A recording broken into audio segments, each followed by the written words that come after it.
إن هذا القرآن يهدي للتي هي أقوم. إن الحمد لله نحمده ونستعينه ونستغفره ونعوذ بالله من شرور أنفسنا ومن سيئات أعمالنا، من يهده الله فلا مضل له ومن يضلل فلا هادي له، وأشهد أن لا إله إلا الله وحده لا شريك له، وأشهد أن محمدا عبده ورسوله صلى الله عليه وسلم. أما بعد، اللهم انفعنا بما علمتنا وعلمنا ما ينفعنا وزدنا علما. رب اشرح لي صدري ويسر لي أمري واحلل عقدة من لساني يفقهوا قولي. سبحانك لا علم لنا إلا ما علمتنا إنك أنت العليم الحكيم. أما بعد، فأعوذ بالله من الشيطان الرجيم. وآمنوا بما أنزلت مصدقا لما معكم ولا تكونوا أول كافر به ولا تشتروا بآياتي ثمنا قليلا وإياي فاتقون. گزشتہ دروس میں ہم سورۃ البقرہ کی آیت نمبر 41 اس کو پڑھ رہے تھے۔ اس آیت کریمہ میں اللہ تعالیٰ فرماتے ہیں، اور تم ایمان لاؤ اس چیز کے ساتھ جس کو میں نے نازل کیا جو تصدیق کرنے والی ہے اس کی جو تمہارے ساتھ ہے، اور تم نہ بنو اس کے ساتھ پہلے کفر کرنے والے، اور تم میری آیات کے بدلے تھوڑا دام مت خریدو، اور صرف تم میرا ہی تقوی اختیار کرو۔ اس آیت کریمہ کے حوالے سے بات یہاں تک پہنچی تھی کہ اس آیت کریمہ کا جو آخری ٹکڑا ہے وہ ایایا فاتقون، صرف میرا ہی بس تم تقوی اختیار کرو، صرف میرا ہی۔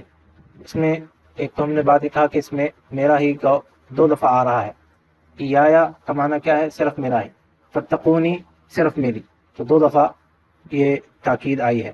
ایک اور بات کہ اس میں جو حرف فا آ رہا ہے ایایا فاتقون، بس تم تقوی اختیار کرو، تو بس تقوی اختیار کرو، اس کا معنی یہ ہے کہ اس سے پہلے کچھ چیز جڑی ہوئی ہے، کوئی چیز اس سے پہلے ہے، تو اس کا علماء جو بات بیان کرتے ہیں، جیسے ہم نے پچھلی آیت کے اختتام پر بھی کہا تھا وہ یا فرحبون کے حوالے سے کہ اگر تم نے ڈرنا ہے تو پھر صرف میرے سے ڈرو، یہاں پر بھی کہ اگر تقوی اختیار کرنا ہے تو صرف میرا تقوی اختیار، بس میرا ہی تقوی اختیار کرو۔ اس میں کئی انداز سے تاکید آ رہی ہے، 3-4 طریقے سے یہ تاکید آ رہی ہے کہ تقوی اگر اختیار کرنا ہے تو صرف ایک اللہ کا۔ بقیہ تفصیل اس کی پچھلے دروس میں گزر چکی ہے۔ اس آیت کریمہ کے جو حوالے سے عملی پہلو ہیں، اختتام پر ہم ان پر کچھ نظر ڈالتے ہیں۔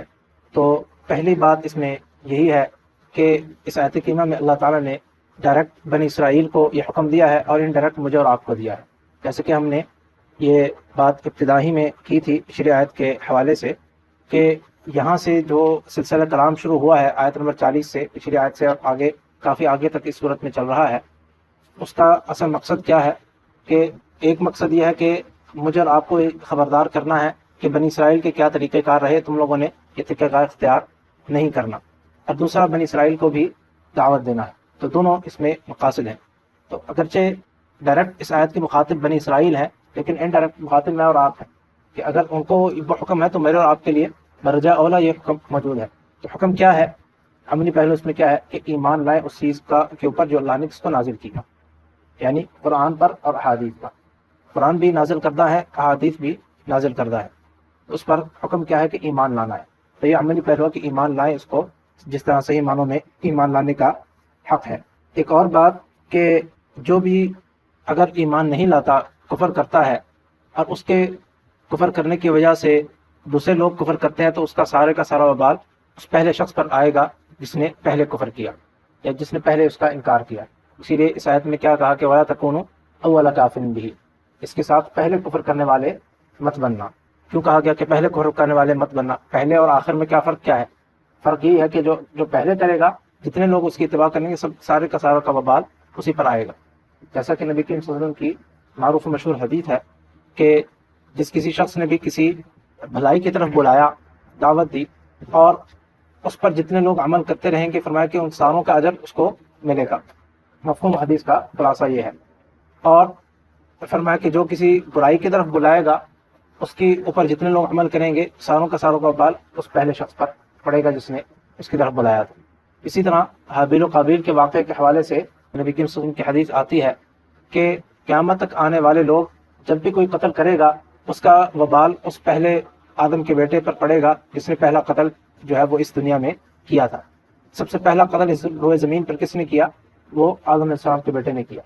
تو فرمایا کہ قیامت تک آنے والے لوگ جب بھی کوئی قتل کرے گا اس کا کچھ نہ کچھ حصہ، اس کا وبال اس کے اوپر پڑے گا، کیونکہ اس نے اس چیز کی ابتدا کی۔ تو اسی لیے میرے اور آپ کے لیے اس میں سبق کیا ہے، عملی پہلو کیا ہے کہ پہلا برائی کرنے والا یا کوئی بھی برے کام کی ابتدا کرنے والے مت بنے، ہمیشہ اچھائی کی ابتدا کرنے والے بنے، برائی سے دور رہنے والے بنے۔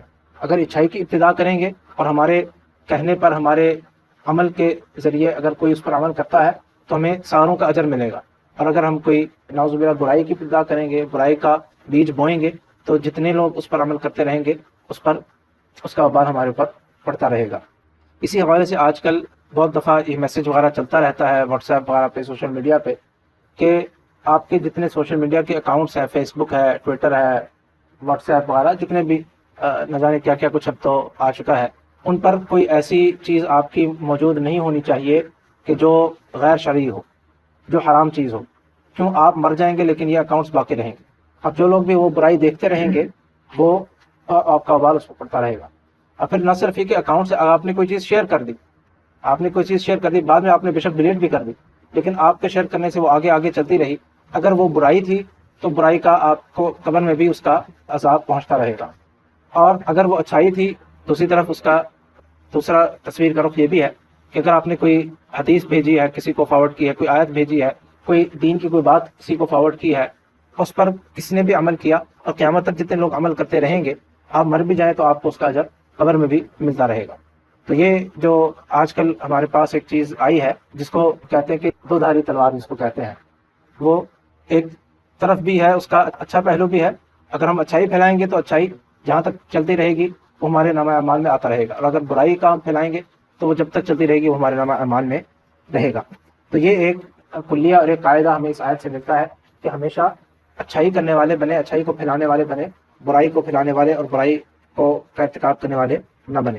ایک اور بات کہ اس آیت کریمہ عملی پہلو کے حوالے سے کہ قرآن کریم کی جو مقام و مرتبہ ہے وہ ہمیں اس آیت کریمہ سے پتہ چلتا ہے کہ قرآن ایک بڑی عظیم نعمت ہے جو اللہ تعالیٰ نے ہمیں عطا کی ہے، ہمیں اس کی قدر کرنی چاہیے۔ یہ کہاں سے یہ نقطہ نکلا ہے کہ اللہ تعالیٰ نے کیا فرمایا کہ اس چیز پر ایمان لاؤ جو میں نے نازل کیا، اور وہ اس کی تصدیق کرنا جو تم سے پہلے آ چکا، یعنی جو تورات و انجیل ہے۔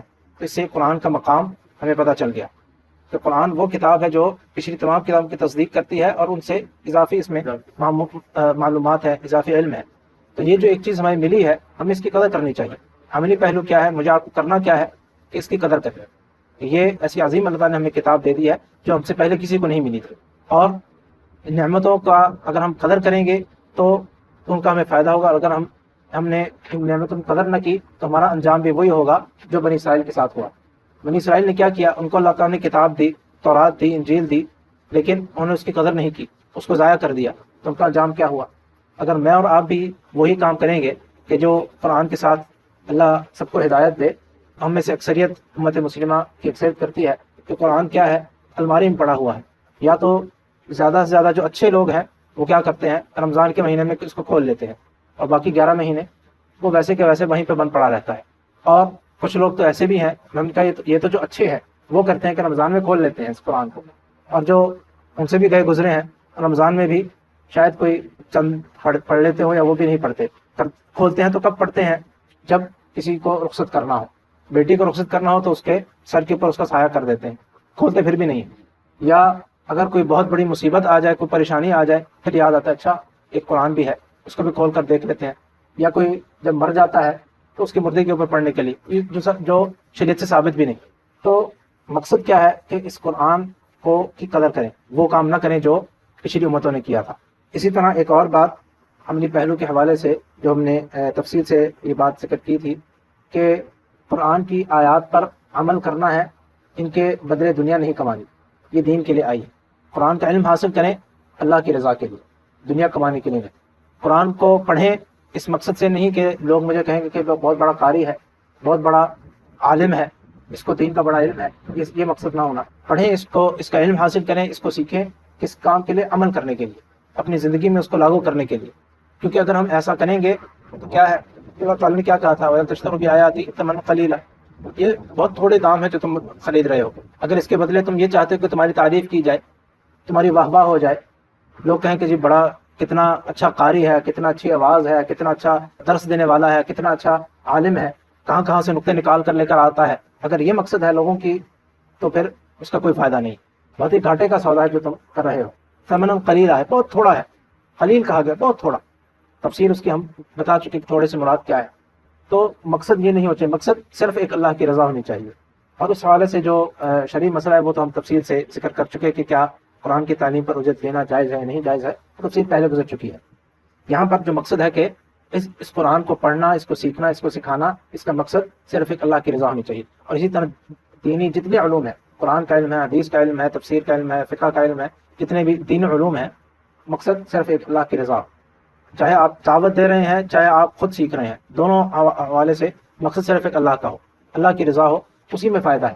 اور وہ اگر کریں گے تو یہ کوئی نہ سمجھے کہ اس کا اجر مجھے صرف آخرت میں ملے گا، دنیا میں بھی ملے گا. اگر آپ کی نیت خالص اللہ کی رضا ہے، دنیاوی مقصد کوئی نہیں ہے، اور آپ دین کا کام کرتے ہیں، اس کا فائدہ دنیا میں بھی ملے گا. یہ اللہ کا وعدہ ہے. یہ قرآن کریم کے یہ جنرل میں بات کروں، تفصیل میں جانے کا اس وقت موقع نہیں ہے، لیکن یہ اللہ کے وعدے ہیں کہ اگر دنیا میں تم میرے کام کرو گے، میرے دین کو پھیلاؤ گے، میرے دین کا پرچار کرو گے، اس کی نصرت کے لیے کام کرو گے، تو تمہیں دنیا میں بھی اس کا فائدہ ملے گا. آخر میں جو ملنا ہے وہ تو ملنا ہی ملنا ہے انشاءاللہ. وہ تو اللہ کے ہاں کبھی کوئی چیز ضائع نہیں ہوتی. اللہ تعالیٰ ایک ذرے کے برابر بھی کسی نے نیکی کی ہے اس کا بھی اجر دیتے ہیں، اور اس کا اجر بھی بڑھا چڑھا کے دیتے ہیں. اگر ایک کوئی نیکی کرتا ہے تو اللہ تعالیٰ اس کو بڑھا چڑھا کے اس کا اجر دیتے ہیں، اور بہت بڑھا چڑھا کے دیتے ہیں، جتنا ہم گمان بھی نہیں کر سکتے. لیکن کرنا کیا ہے، جو بات ہم کر رہے تھے، عملی پہلو کیا ہے کہ اس قرآن کے علم کو حاصل کریں، لیکن صرف اللہ کی رضا مقصود ہو. اور ایک اور عملی پہلو کہ تقوی اللہ کا اختیار کریں، اپنے آپ کو متقی بنائیں. دوسرا اس بارے میں اس آیت میں جس کا حکم دیا گیا، اور یہ تقوی کس کا ہو، صرف ایک اللہ کا. اور پھر وہی بات آ رہی ہے جو پچھلی آیت کے حوالے سے بھی آئی تھی، ڈر اگر ہے کسی کا دل میں تو اللہ کا ہونا چاہیے، خوف صرف اللہ سے. جب تقوی کی بنیاد ہی خوف ہے، خوف خدا سے یہ تقوی شروع ہوتا ہے، اور یہ تقوی جو اس کی انتہا ہے وہ اس کو ہم تقوی کہتے ہیں. تفصیل اس کی ہم بیان کر چکے ہیں. تو تقوی اختیار کرنا ہے صرف ایک اللہ کا. اور اس حوالے سے ہم نے بھی پچھلے درس میں بھی یہ بات کہی تھی کہ اس میں توحید کا پہلو کیا ہے، تقوی کیوں اختیار کرتے ہیں ہم اللہ کا. اس لیے کہ ہمیں معلوم ہے کہ اللہ تعالیٰ عذاب دینے پر وہ قادر ہے. یہ عملی پہلو ہے، اپنے عقیدے کی بھی اصلاح کریں اس میں، کہ نقصان دینا یا عذاب دینا یا پکڑ کرنا اس پر قادر صرف ایک اللہ کی ذات. اگر اللہ تعالیٰ چاہے تو ہوگا، اگر اس کے اللہ تعالیٰ نہ چاہے تو کوئی ہمیں نقصان نہیں پہنچا سکتا. یہ عقیدہ اپنے اندر پختہ کریں. اور یہ عقیدہ اگر ہمارے اندر پختہ ہو جائے، جیسے ہم نے پچھلے آیت کے حوالے سے بھی کہا تھا، تو ہماری زندگی کے نقشے بدل سکتے ہیں. اگر مجھے پتا ہے کہ صرف ایک اللہ ہی سب کچھ کرنے والا ہے، یا پھر غیر اللہ سے کوئی کسی شخص کو کتنے سے بڑے سے بڑا کیوں نہ ہو، اس کے سامنے اتنا ڈروں گا نہیں. میرے اندر غیر اللہ کا خوف جو ہے وہ ختم ہو جاتا ہے. کوئی بھی ہو، کوئی کتنا ہی بڑا کیوں نہ ہو، کتنا ہی عظیم کیوں نہ ہو، کتنا طاقتور کیوں نہ ہو، کتنا اقتدار والا، چاہو جلال والا، ریاست والا یا پیسے والا، کچھ بھی اس کے پاس ہو، وہ پھر انسان ڈرتا ہے تو صرف اللہ سے ڈرتا ہے. جب اس کو یقین ہو جائے کہ ہر قسم کے نفع کا مالک اللہ ہے، ہر قسم کے نقصان کا مالک اللہ ہے. اور اسی طرح ایک اور بات تقوی کے حوالے سے کہ اللہ ہی کا تقوی اختیار کرنا ہے، تو کیا ہے کہ احکامات ماننے تو صرف اللہ. کسی غیر اللہ کا اگر حکم ماننا ہے تو وہ تب مانے جب وہ قرآن سن کے تابع ہوگا. اللہ طاعت المخلوق فی معصیت الخالق، نبی کی وسلم کی حدیث ہے کہ کسی مخلوق کی اطاعت نہیں کی جائے گی اگر اس میں خالق کی معصیت ہو. اللہ کی معصیت ہو پھر کوئی اطاعت نہیں ہے، کوئی اطاعت نہیں ہے.